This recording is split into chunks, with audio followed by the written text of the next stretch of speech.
तुमचा विश्वास आमची बातमी।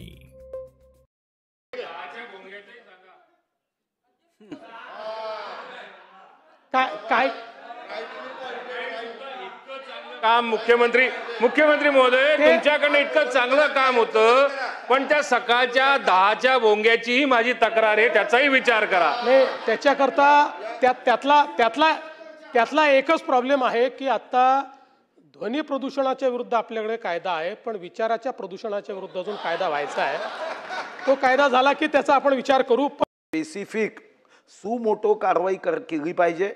आणि माझी दुसरी मागणी आहे की दर अधिवेशनात याचा अहवाल सभागृहाला दिला पाहिजे की किती कारवाई झाली। अन्यथा एक लक्षवेधी देवयानीताईंनी विचारली, दुसरी अतुल भातखळकर साहेबांनी विचारली, तिसरी मी विचारेल, चौथी अजून कोणी विचारेल। लक्षवेधी विचारता मात्र लक्षच त्याच्यावर वेधलं जाणार नाही असं होता कामा नये। आणि म्हणून दर अधिवेशनात आपण अवैध भोंग्यांच्या संदर्भातला अहवाल सभागृहात द्यावा।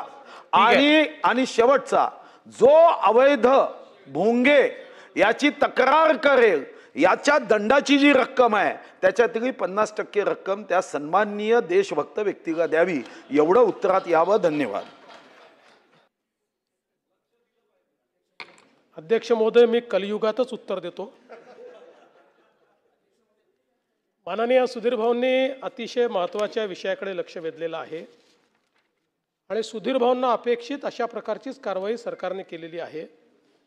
सुधीर भाऊ, आतापर्यंत 3367 धार्मिक स्थळांवरचे भोंगे आपण हटवलेले आहेत आणि याच्यामध्ये मुंबईचा विचार केला तर मुंबईमध्ये 1608 धार्मिक स्थळांवरचे भोंगे आपण हटवले आहेत, ज्यामध्ये 1149 मशिदी आहेत, 48 मंदिरं आहेत, 10 चर्च आहेत, 4 गुरुद्वारा आहेत आणि 147 इतर अशा प्रकारच्या एस्टॅब्लिशमेंट आहेत।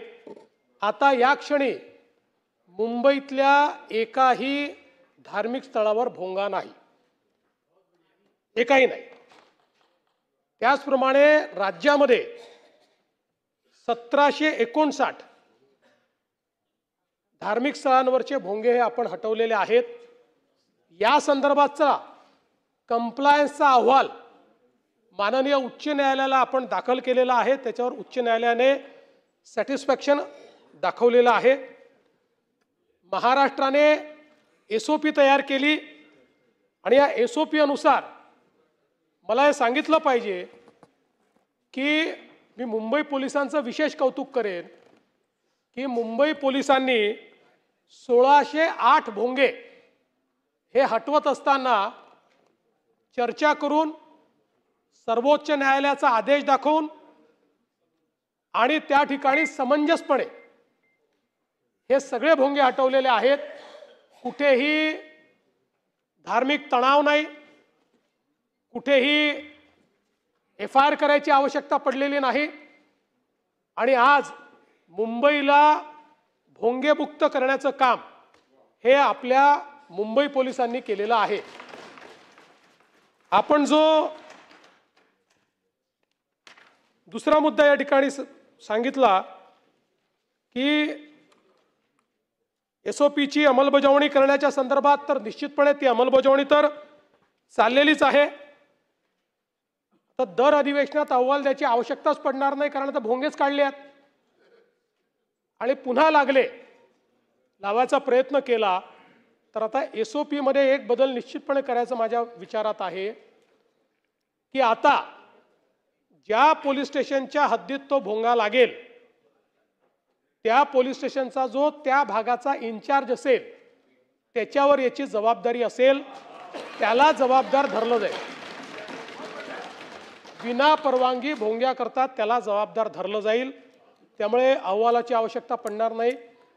आणि आपण जे सांगितलं की तक्रार करता समजा जर त्या ठिकाणी काय दंड आला, जर काही दंड आला तर त्यातला 50% दंड हा तक्रारकर्त्याला द्यायचा।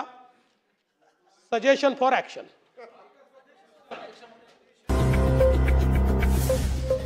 आपलं शासन, तुमचा विश्वास आमची बातमी।